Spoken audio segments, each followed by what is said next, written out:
ယောက်ျားတစ်ယောက်နံရံတစ်ခုကိုယူယူမိုက်မိုက်ထူရိုက်နေပါတယ်ခက်ခဲပင်ပန်းစွာထွင်းဖောက်ပြီးတဲ့နောက်မှာတော့သူဟာအပေါက်ငယ်လေးတစ်ခုကိုနောက်ဆုံးတော့ဖောက်ထွင်းလိုက်နိုင်ခဲ့ပါတယ်ပြီးတဲ့နောက်သူဟာအဲ့ဒီအပေါက်ထဲကနေပိုက်ဆန်လျှော်ကျိုးတစ်ချောင်းကိုဆွဲထုတ်လိုက်ပြီးမြေကြီးပေါ်ကိုပစ်ချလိုက်ပါတယ်သူတတိမထားမိတာတစ်ခုကတော့အဲ့ဒီကျိုးမှာနဆိုးတွေကိုကာကွယ်ပေးတဲ့စက်ကူချက်လေးတွေချီနှောင်ထားတာပါပဲအဲ့ဒီနောက်မှာတော့သူဟာအမျိုးသမီးတစ်ယောက်ကိုပွေ့ချီလာပြီးနံရံစီကိုခေါ်ဆောင်လာခဲ့ပါတယ်သူဟာအမျိုးသမီးရဲ့ခန္ဓာကိုယ်ကိုအပေါက်ထဲကနေတွန်းထည့်လိုက်ပြီးနံရံကိုပြန်ပိတ်လိုက်ပါတယ်အမှန်စင်စစ်တော့အဲ့ဒီယောက်ျားနဲ့တေဆုံးသွားတဲ့အမျိုးသမီးဟာလင်မယားတွေချစ်ကြပါတယ်ဒါပေမဲ့သူတို့လက်ထပ်ပြီးတဲ့နောက်မှာတော့သူဟာနောက်ထပ်အမျိုးသမီးတစ်ယောက်နဲ့ဖောက်ပြန်သွားခဲ့ပါတယ်ဒါကြောင့်သူဟာသူ့ဇနီးကိုရရဆက်ဆက်တက်ဖြတ်လိုက်ပြီးတက်တေဖျောက်ဖို့အတွက်အလောင်းကိုဒီနေရာကိုတည်လာခဲ့တာဖြစ်ပါတယ်အဲ့ဒီလူဟာသူ့ချစ်တော်နဲ့အတူထွက်ခွာတော့မယ့်အချိန်မှာပဲထူးဆန်းတဲ့အရာတစ်ခုဖြစ်ပျက်လာပါတော့တယ်အခုမှအတစ်ပိတ်လိုက်တဲ့နံရံနောက်ဘက်ကနေသူ့ဇနီးရဲ့ဝမ်းထဲကြေကွဲဖွယ်အော်တန်တွေထွက်ပေါ်လာပါတယ်အစပိုင်းမှာတော့အဲ့ဒီလူကသူ့ဇနီးမတည်သေးဘူးလို့ထင်လိုက်မိပါတယ်ဒါကြောင့်သူဟာတတိမွေးပြီးနံရံစီကိုတွားရောက်စစ်ဆေးဖို့ကြိုးစားပါတော့တယ်ဇလန်ကပြောင်းသွားပါတယ်လီဆာနဲ့သူ့မိသားစုဟာမှတ်ညံချိုးတဲ့နေရဲ့ရောက်ခမကိုသူတို့မိသားစုရဲ့အိမ်ဟောင်းစီကိုခေါ်ဆောင်သွားကြပါတယ်လီဆာက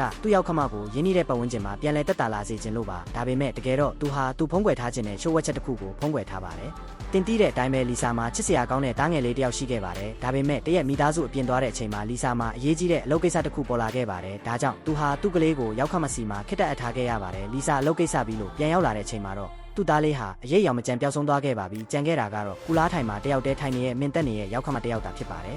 အဲ့ဒီအချိန်ကစပြီးလီဆာဟာသူ့သားကိုနေရောညပါရှာဖွေခဲ့ပါတယ်ဒါပေမဲ့သူဘလောက်ပဲစူးစမ်းရှာပါစေကလေးလေးဟာဘာရိပ်ရောင်မှမကြံပျောက်ဆုံးသွားခဲ့ပါတယ်ဘာခွင့်ရေးမှမရှိတော့တဲ့အတွက်လီဆာဟာသူ့ရောက်ခမအပေါ်မှာပဲမျောလင်းချက်တွေထားခဲ့ပါတယ်ဘာဖြစ်လို့လဲဆိုတော့သူဟာပျောက်ဆုံးမှုတစ်ခုလုံးကိုကိုယ်တိုင်မျက်မြင်တွေ့ရှိခဲ့တဲ့တူးတဲ့တော်သူမျိုးပါသူ့ရောက်ခမရဲ့မှတ်ဉာဏ်ပြန်လည်ရရှိစေဖို့အတွက်လီဆာဟာသူ့ရောက်ခမကိုအိမ်ဟောင်းစီကိုတမင်ခေါ်ဆောင်သွားခဲ့ပြီးရင်းနှီးတဲ့ပတ်ဝန်းကျင်ကသူ့ခြေနေကိုပိုကောင်းလာစေမယ်လို့မျှော်လင့်ခဲ့ပါတယ်ကျေးလက်ဒေတာမှာနေရတဲ့ပထမရက်အနေငယ်ကတော့ဘာမှထူးခြားမှုမရှိခဲ့ပါဘူးလီဆာကကလေးမလေးတစ်ယောက်နဲ့သူ့မောင်လေးကိုမတွေ့မချင်းပေါ့သူတို့နဲ့စကားနဲ့ပြောပြီးတဲ့နောက်လီဆာသိလိုက်ရတာကတော့အဲ့ဒီကလေးနှစ်ယောက်ဟာသူတို့အိမ်မွေးတိရစ္ဆာန်ပျောက်သွားလို့အကူအညီတောင်းဖို့ရောက်လာကြတာပါလီဆာကအမကြီးစီကနေအသေးစိတ်ချက်လက်တွေကိုမင်းမြန်းနေတော့မှပဲမောင်လေးကရုတ်တရက်သူ့မနာမီကိုခေါ်လိုက်ပါတယ်သူကကျင်းမြောင်းတဲ့လမ်းကြားတစ်ခုကိုလက်ညှိုးထိုးပြီးအဲ့ဒီထဲကနေသူတို့အိမ်မွေးတိရစ္ဆာန်ရဲ့အော်တန်ကိုကြားရတယ်လို့ပြောပါတယ်ကလေးနှစ်ယောက်ဟာတောအုပ်တစ်ခုထဲကိုတတိထားပြီးဖျက်လျှောက်သွားခဲ့ကြပါတယ်ရှေ့မှာရှိတဲ့တနကားမှာဝင်ခွင့်မရှိဆိုတဲ့ဆိုင်းဘုတ်ကိုလည်းလစ်လျူရှုလိုက်ကြပါတယ်သူတို့နောက်ဆုံးတော့အော်တန်တွေထွက်လာတဲ့နေရာကိုရောက်သွားခဲ့ပါတယ်အဲ့ဒီနေရာကတော့အဲ့ဒီလူကအလောင်းကိုဖုံးကွယ်ထားခဲ့တဲ့နေရာပါပဲကလေးတွေကခွေးလေးအပေါက်ထဲမှာပုံနေတယ်လို့ထင်ပြီးအမက်ဖြစ်သူကတတိမွေးပြီးအပေါက်ထဲကိုငုံကြည့်လိုက်ပါတယ်တစ်ချက်ငယ်ကြည့်လိုက်တဲ့အချိန်မှာပဲထောက်မှာပုံနေတဲ့ထူးဆန်းတဲ့ရုပ်သွင်းတစ်ခုကိုသူမြင်လိုက်ရပါတယ်အနီးကပ်ကြည့်ဖို့ငုံလိုက်တဲ့အချိန်မှာပဲအမောင်ထဲကနေလက်တစ်ဖက်ရုပ်တရက်ထွက်လာပြီးသူ့ကိုဆွဲသွင်းလိုက်ပါတယ်ကံကောင်းတာကတော့အထဲမှာရှိနေတဲ့ຢာကသူ့ကိုထိခိုက်စေခြင်းပုံမရပါဘူးကလေးမလေးဟာဘာမှမဖြစ်ပဲအမြန်ဆုံးသွားပြီးထွက်လာခဲ့နိုင်ပြီးလီဆာကိုဖြစ်ခဲ့တာတွေအကုန်ပြောပြလိုက်ပါတယ်လီဆာဟာသူ့ခင်ပွန်းချက်နဲ့အတူအဲ့ဒီပေါက်စီကိုအမြန်ဆုံးသွားခဲ့ပါတယ်ဂျက်ကအတွင်းထဲကိုတေချာစစ်ဆေးနေတဲ့အချိန်မှာပဲအနီးနားကအရာတစ်ခုကလီဆာရဲ့အာယုံကိုဖမ်းဆားလိုက်ပါတယ်အဲ့ဒါကတော့တာမန်မှန်လေးတစ်ချက်ပါထူးဆန်းတာတစ်ခုကတော့အဲ့ဒီမှန်ကိုတိတ်တွေနဲ့ပတ်ထားတာပါပဲဒီလိုထူးဆန်းတဲ့အရာကိုတွေးလိုက်ရပေမဲ့လီဆာကတော့တိတ်ပြီး view မဆိုင်ပါဘူးသူကတိတ်တွေကိုအကုန်ခွာလိုက်ပါတယ်မှန်ထဲကနေတဆင့်သူဟာတောအုပ်ထဲမှာဘယ်သူမှမသိလိုက်ပဲရုတ်တရက်ပေါ်လာတဲ့ကလေးမလေးတစ်ယောက်ကိုမြင်လိုက်ရပါတယ်တီလိုစိတ်ကြောင့်လီဆာဟာအဲ့ဒီကလေးမလေးစီကိုသွားပြီးဘာလို့တယောက်တည်းဒီကိုရောက်နေတာလဲလို့မေးခဲ့ပါတယ်ဒါပေမဲ့ကလေးမလေးကတော့သူ့စိမ်းတွေကိုကြောက်နေပုံမှာပဲသူ့မျက်လုံးတွေကတတိထားနေပြီးကြောက်လန့်ပြီးနောက်ကိုပဲစုံနေပါတယ်အဲ့ဒီအချိန်မှာပဲလောင်ကူဘက်ကနေကလေးတွေရဲ့အော်တန်တွေထွက်ပေါ်လာပါတယ်အဲ့ဒီအတန်ကိုကြားတော့လီဆာဟာကလေးမလေးကိုအဲ့ဒီအတိုင်းထားခဲ့ပြီးပြန်သွားစစ်ဆေးဖို့ပဲရွေးချယ်လိုက်ရပါတယ်အဲ့ဒီဘက်မှာတော့ဂျက်ကလောင်ကူထဲကိုဝင်သွားပြီးတနကားတစ်ခုဘေးမှာရက်ပြီးအေးခဲနေခဲ့ပါတယ်သူ့နောက်ဘက်ကနေအကြံပရန်ထူရိုက်တန်တွေထွက်လာပါတယ်တယောက်ပိတ်မိနေတယ်လို့ပါပဲကယ်ဆယ်ရေးကိုဦးစားပေးတဲ့အနေနဲ့ဂျက်ကတနကားကိုအားနဲ့ဆွဲဖွင့်လိုက်ပါတယ်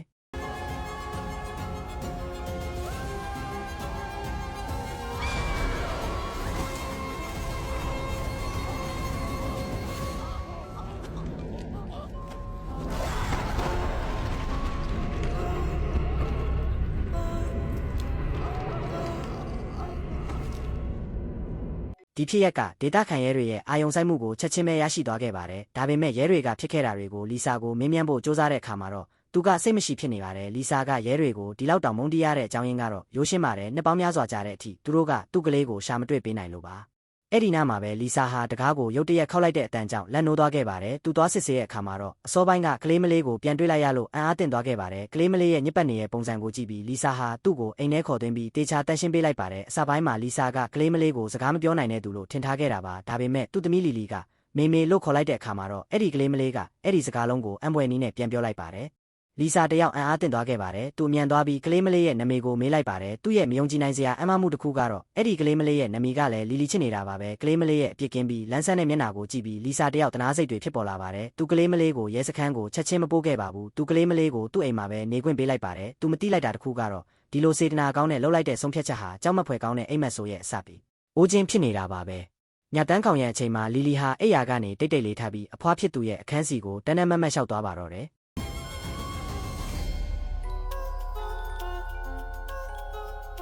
အဲ့ဒီညကကြောက်မက်ဖွယ်ကောင်းတဲ့အတွေ့အကြုံကအဖွားအိုရဲ့အပြုအမူကိုတိတိတသာပြောင်းလဲသွားစေပါတယ်။သူမဟာသူ့ရဲ့တည်ဆုံးသွားတဲ့မောင်ဖြစ်သူကသူမနာမီကိုခေါ်နေတန်တွေကိုမကြာခဏကြားလာရပါတယ်။ဒီတန်တွေကသူမရဲ့စိတ်ထဲကနေထွက်ပေါ်လာသလိုပါပဲစိတ်ဆင်းရဲနေတဲ့အဖွားအိုဟာခေါင်းကိုဆုပ်ကင်ပြီးအယမ်းကိုခံစားနေရပါတယ်။နောက်တစ်နေ့မှာတော့လီဆာကအင်ကိုတန်ရှင်းရေးလုပ်နေရင်းနဲ့တခန်းလုံးရှုပ်ပွက်နေတာကိုတွေ့လိုက်ရပါတယ်။ပိုဆိုးတာကလီလီနဲ့သူ့ယောက်ခမနှစ်ယောက်လုံးပျောက်ဆုံးနေတာပါပဲ။လီဆာကနောက်ဆုံးမှာတော့လီလီကိုအိတ်ခမ်းထဲကဘီရိုထဲမှာပုံနေတာကိုတွေ့လိုက်ရပါတယ်။သူမဘာဖြစ်ခဲ့လဲဆိုတာမမေးရသေးခင်မှာပဲသူ့ယောက်ခမကတစုံတယောက်ပူးကတ်နေတယ်လို့မျိုးရုတ်တရက်ထွက်ပေါ်လာပြီးဓာတ်နဲ့အသေးတန်လိုက်ခုတ်ပါတော့တယ်။ဒီလိုရုတ်တရက်တိုက်ခိုက်မှုကြောင့်ကြောက်လန့်သွားတဲ့လီဆာကလီလီကိုဆွဲခေါ်ပြီးကိုတောင်ထဲကိုထွက်ပြေးခဲ့ပါတယ်။ကိုတောင်တကားကခိုင်ခန့်တဲ့အတွက်လီဆာနဲ့လီလီတို့အသက်ဘေးကနေကတ်တီလေးလွတ်မြောက်ခဲ့ပါတယ်။နောက်ပိုင်းမှာတော့လီဆာကလီလီကိုကိုတောင်ထဲကတန်လောင်အိမ်ထဲမှာတွေ့လိုက်ရပါတယ်။ကလေးမလေးကထောက်မှာကွေးကွေးလေးထိုင်နေပြီးလက်ထဲမှာမှန်ကွဲဆက်ကိုကင်ထားကတုံးရီနေပါတယ်လီဆာကိုလည်းရန်သူလိုမျိုးမှန်ကွဲဆက်နဲ့ထိုးဖို့ပြင်နေပါတယ်လီလီရဲ့ကြောက်ရွံ့နေတဲ့အခြေအနေကိုမြင်ပြီးလီဆာမှာအယမ်းကိုနောင်တရသွားပါတယ်လက်ထဲကမှန်ကွဲဆက်ကိုဂယူးမဆိုင်တော့ပဲသူမစီတဖြည်းဖြည်းချင်းကပ်သွားပြီးတင်းတင်းကြပ်ကြပ်ဖတ်ထားပေးလိုက်ပါတယ်အဲ့ဒီအချိန်မှာပဲလီလီရဲ့စိတ်ကာကွယ်တွေနောက်ဆုံးတော့ပျော်ဝင်သွားခဲ့ပုံရပါတယ်ဒါပေမဲ့အိမ်မက်ဆိုးကတော့မပြီးဆုံးသေးပါဘူးအဲ့ဒီနားမှာပဲအဖွားအိုက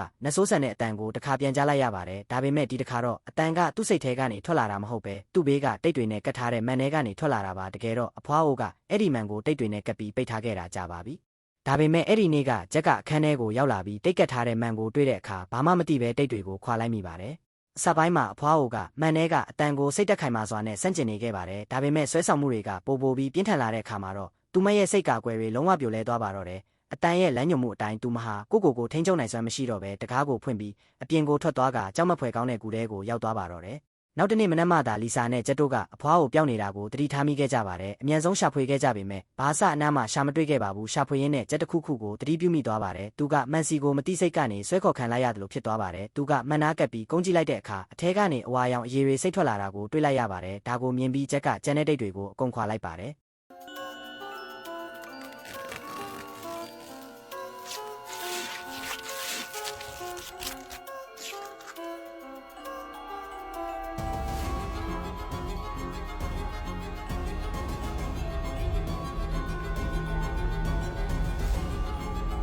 ဒီလိုမယုံနိုင်စရာကောင်းတဲ့အရာတွေကိုတွေ့ပြီးတဲ့နောက်ဂျက်ကဒီကိစ္စတွေအကုန်လုံးကလေးမလေးနဲ့တက်ဆိုင်နေရလို့တန်တရားဝင်လာပါတယ်ဒီတန်တရားနဲ့အတူဂျက်ကကလေးမလေးကိုခေါ်ပြီးသူ့မိကိုရှာခိုင်းပါတော့တယ်ဂျက်ကတရက်လုံးပြောင်းနေပြီးလီဆာကိုလည်းသူ့ဆုံးဖြတ်ချက်ကိုမပြောပြခဲ့ပါဘူးအခြားရွေးချယ်စရာမရှိတော့တဲ့လီဆာကဒေတာခန်ရှာမန်တယောက်စီကိုတွားရောက်ခဲ့ပါတယ်ရှာမန်ကလီဆာကိုသူတို့ကိုခြောက်လန့်နေတဲ့အရာကမမစ်စပီရဲ့အတူယူသောဝိညာဉ်လို့ခေါ်တဲ့မကောင်းဆိုးဝါးတစ်မျိုးဖြစ်ပြီးလူအတန်တွေကိုအတူခိုးပြီးလူတွေကိုစိတ်တက်ရေးရအရထိန်းချုပ်တတ်တယ်လို့ပြောပြပါတယ်ဒီလိုမကောင်းဆိုးဝါးမျိုးကိုလိုက်လုံနေတဲ့သူတွေဒီဒေတာမှာအများကြီးရှိပါတယ်အဲ့ဒီထဲမှာယော့လို့ခေါ်တဲ့ရက်ဆက်တဲ့ရှာမန်တယောက်ပါဝင်ပြီးသူကအတူယူသောဝိညာဉ်ကိုအရန်ကိုယုံကြည်ကိုးကွယ်သူပါအတူယူသောဝိညာဉ်ရဲ့စွမ်းအားကိုပို့ပြီးတန့်စင်အောင်ရဖို့အတွက်ယော့ကသူ့သမီးကိုတောင်ရစပူစော်ပြီးစွမ်းအားကိုအောင်မြင်စွာရယူနိုင်ခဲ့ပါတယ်အဲ့ဒီအချိန်ကစပြီးယော့ရဲ့သမီးကအတူယူသောဝိညာဉ်ရဲ့လက်ပါစေဖြစ်လာပါတယ်သူမရဲ့အလောက်ကဒေတာခံတွေကိုလှည့်စားပြီးနီးစပ်အောင်လုပ်ရတာပါသူမရဲ့တာဝန်ပြီးဆုံးတဲ့အခါမှာတော့ရက်ဆက်တဲ့ယော့ကမန်ထဲကနေထွက်လာပြီးလူတိုင်းရဲ့အသက်ကိုရယူပါတော့တယ်ရှာမန်ရဲ့စကားကိုကြားပြီးနောက်လီဆာကအဖြစ်အပျက်တွေကိုအကုန်လုံးပေါင်းဆက်ကြည့်လိုက်တဲ့အခါသူမဂယူးဆိုင်ပေးနေတဲ့ကလေးမလေးကယော့ရဲ့သမီးဆိုတာကိုသိလိုက်ရပါတယ်တွေးသားအရနီးစပ်တာကြောင့်ကလေးမလေးမှလည်းရှာမန်ရဲ့စွမ်းရည်ချိုရှိနေပုံရပါတယ်ကလေးမလေးအိမ်ကိုပထမဆုံးရောက်တဲ့နေ့ကတည်းကသူမသမီးရဲ့အတန်ကိုအတူခိုးပြီ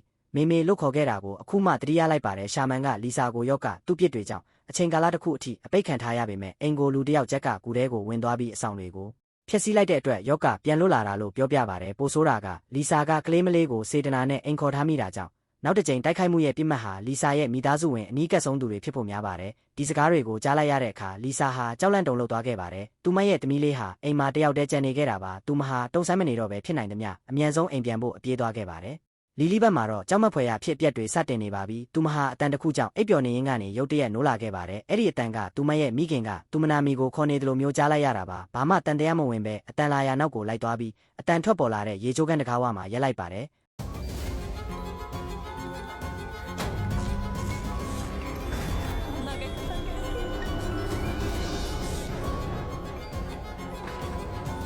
အမေအခုချက်ချင်းလာခဲ့မယ်လို့ကြားလိုက်ရပါတယ်ရုံးကန်ထွက်ပြေးပြီးနောက်လီလီဟာတိုလောင်ကန်းထဲကတန်လောင်အိမ်ထဲမှာပဲပေါအောင်နိုင်ခဲ့ပါတယ်အချိန်တော်ကြာပျောက်ဆုံးနေခဲ့တဲ့ကောင်မလေးကရုတ်တရက်ပေါ်လာပါတယ်သူမလက်ထဲမှာဓာတ်ချွန်တစ်ခုကိုကင်ထားပြီးလီလီစီကိုတလန်းချင်းစီဖြည်းဖြည်းချင်းချင်းကပ်လာပါတယ်ဒါပေမဲ့ကံကောင်းတာကသူမဟာလီလီကိုဘာအနေရမှမပေးခဲ့ပါဘူးသူမကိုကျင်နာစွာပဲကာကွယ်ပေးထားပြီးလီဆာအိမ်ပြန်ရောက်လာတဲ့အထိစောင့်ဆိုင်ပေးခဲ့ပါတယ်ဒီလိုမျိုးစိတ်ထိခိုက်စရာဖြစ်ပျက်တွေကြုံတွေ့ပြီးနောက်လီဆာဟာကောင်မလေးကိုအမှန်တိုင်းပြောပြဖို့ဆုံးဖြတ်လိုက်ပါတယ်သူမဟာကောင်မလေးရဲ့မူလရင်းမြစ်ကိုတည်ထားပြီးဖြစ်ကြောင်းပြောပြခဲ့ပြီးသူတို့အတူတကွဖြတ်တန်းခဲ့တဲ့အချိန်တွေကိုထောက်ထားပြီးကောင်မလေးအနေနဲ့ကျန်တဲ့သူ့ရဲ့ရောက်ခမကိုရှာဖွေရမှာကူညီပေးဖို့မျှော်လင့်ခဲ့ပါတယ်ကောင်မလေးကတော့ဘာမှပြန်မပြောခဲ့ပါဘူးသူမကလီဆာကိုအရန်တိုးညင်းတဲ့အတန်နဲ့သမီးဘက်မှာအမြဲရှိနေပေးမလားလို့မေးလိုက်ပါတယ်လီဆာကတော့ချက်ချင်းပဲခေါင်းညင်ပြခဲ့ပါတယ်ဒါကြောင့်လီလီဘေးကင်းကြောင်းတေချာစေပြီးတဲ့နောက်မှာတော့သူတို့နှစ်ယောက်ဟာနောက်ကိုလက်မကြည့်ပဲအဲ့ဒီကြောင့်မဖွယ်ကူစီကိုတန်းပြီးဥတီသွားခဲ့ကြပါတယ်လီဆာအံ့အားသင့်စွာနဲ့ကူထဲမှာတော့ဘယ်နေရာကိုပို့ဆောင်မှမသိတဲ့လေကားထစ်တွေရှိနေခဲ့ပါတယ်လက်ချင်းတွဲပြီးသူတို့အောက်ကိုဆင်းသွားခဲ့ကြပါတယ်အောက်ရောက်တဲ့အခါသူတို့ဟာပုံစံမမှန်တဲ့ကြောက်တုံးကြီးတွေနဲ့ပြည့်နှက်နေတဲ့ကူကြီးတစ်ခုကိုတွေ့လိုက်ရပါတယ်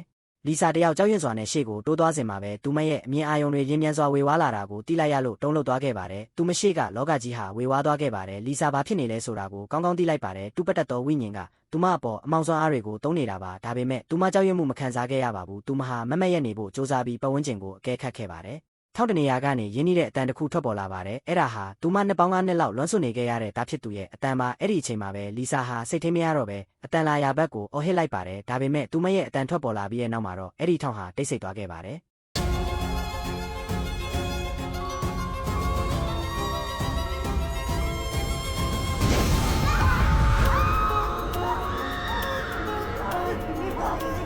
်မျောလင်းချက်မဲ့စွာနဲ့အပြေးလွှားထွက်ပြေးပြီးတဲ့နောက်လီဆာဟာအတော်လေးလုံခြုံတဲ့နေရာကိုရောက်သွားခဲ့ပါတယ်ဒါပေမဲ့သူမအသက်ဝအောင်အောင်မရှူရသေးခင်မှာပဲပိုပြီးကြောက်စရာကောင်းတာတွေဖြစ်လာခဲ့ပါတယ်အဲ့ဒီနေရာမှာအရွယ်အစားမျိုးမျိုးရှိတဲ့မန်တွေနဲ့ပြည့်နှက်နေပါတယ်မန်တိုင်းဒီပါကနေအတန်တွေထွက်ပေါ်လာပါတယ်အဲ့ဒီအတန်တွေကကျန်းတန်းပြီးလီဆာကိုသူ့သားပျောက်ဆုံးသွားရခြင်းအတွက်အပြစ်တင်နေကြပါတယ်ဒီလိုကြောင့်မဖွယ်ဝိညာဉ်တွေရဲ့အတန်ပုံခွဲမှုအောက်မှာလီဆာဟာစိတ်ရှုပ်ထွေးပြီးဘယ်ကိုသွားရမှန်းမတိတော့ပါဘူးတတိမထားမိလိုက်ပဲသူမဟာမန်တစ်ချက်စီကိုရှောက်သွားမိပါတယ်တူပတက်တော်ဝိညာဉ်ကသူမကိုဆွဲခေါ်ဖို့လုပ်နေချိန်မှာပဲဂျက်ကအချိန်မီပေါ်လာပြီးသူမအသက်ကိုကယ်တင်လိုက်ပါတယ်ဂျက်ကမန်တွေကိုအယူမူစတင်ရိုက်ခွဲလိုက်ပါတယ်အန်တားစရာကောင်းတာကမန်တစ်ချက်စတင်ခွဲအပ်သွားတဲ့အခါကျန်တဲ့မန်အားလုံးမှာလည်းအကြောင်းတွေဖြစ်ပေါ်လာပါတယ်ခဏလေးလိုကထောင်လွှားနေခဲ့တဲ့ရော်တောင်မှအခုတော့ကြောက်ရွံ့မှုတွေနဲ့ပြည့်နှက်သွားခဲ့ပါတယ်ဒီမြင်ကွင်းကလီဆာအတွက်အရာအားလုံးကိုနားလည်သွားစေပါတယ်မန်တို့အေကိုသာဖျက်ဆီးနိုင်မယ်ဆိုရင်တူပတက်တော်ဝိညာဉ်ရဲ့အားနည်းချက်ကိုတိုက်ခိုက်နိုင်မှာပါအကြောင်းတွေမှန်မျက်နှာပြင်ပေါ်မှာပိုပြီးပြန့်နှံ့သွားတဲ့အခါအလွန်အမင်းယူသွတ်နေတဲ့ယောက်ခါသူ့ရဲ့မူလပုံစံကိုပြသလာခဲ့ပါတယ်သူ့မျက်နှာမှာအဖြူရောင်အမွှေးတွေလင်းမြန်စွာပေါက်လာပြီးဗီဇပြောင်းလဲနေတဲ့ကြားတကောင်လိုဖြစ်လာပါတယ်သူဟာနောက်ဆုံးချိန်မှာလီဆာနဲ့ဂျက်ကိုပါငရဲပြည်ကိုဆွဲခေါ်သွားဖို့စ조사ရင်သူတို့စီကိုအချိန်ပြင်းပြင်းနဲ့ခုံဝင်လာခဲ့ပါတယ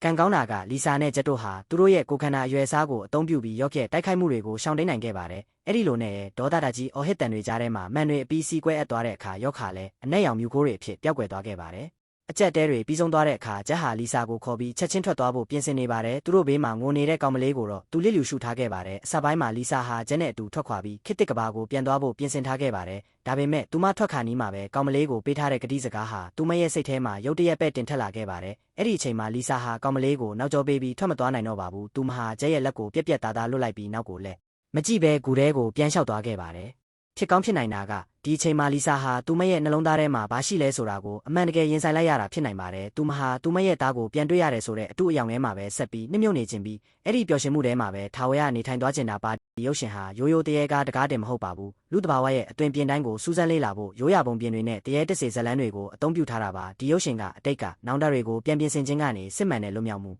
မရနိုင်ဘူးဆိုတာကိုလည်းတင် जा ပေးပါတယ်နောင်တတွေနဲ့အတူတကွငြိမ်းချမ်းစွာနေထိုင်တတ်ဖို့လေ့လာခြင်းကနေပဲစစ်မှန်တဲ့ငြိမ်းချမ်းမှုကိုရရှိမှာပါတိတ်ဆိတ်နေတဲ့အတိတ်ကိုလွတ်ချလိုက်ပါတင်းမျက်စိရှိမှရှိတဲ့နှွေးထွေးမှုကိုတန်ဖိုးထားပါဆွဲလန်းမှုတွေရဲ့ဓာစာခံဖြစ်အဖမ်းမခံဖို့ညှင်းဆန်ခြင်းအဖြစ်သာဒီကဘာပေါ်ကအမောင်ထုအားလုံးကိုစန့်ကျင်နိုင်တဲ့စွမ်းထက်ဆုံးစွမ်းအားကိုရှာဖွေနိုင်မှာဖြစ်ပါတယ်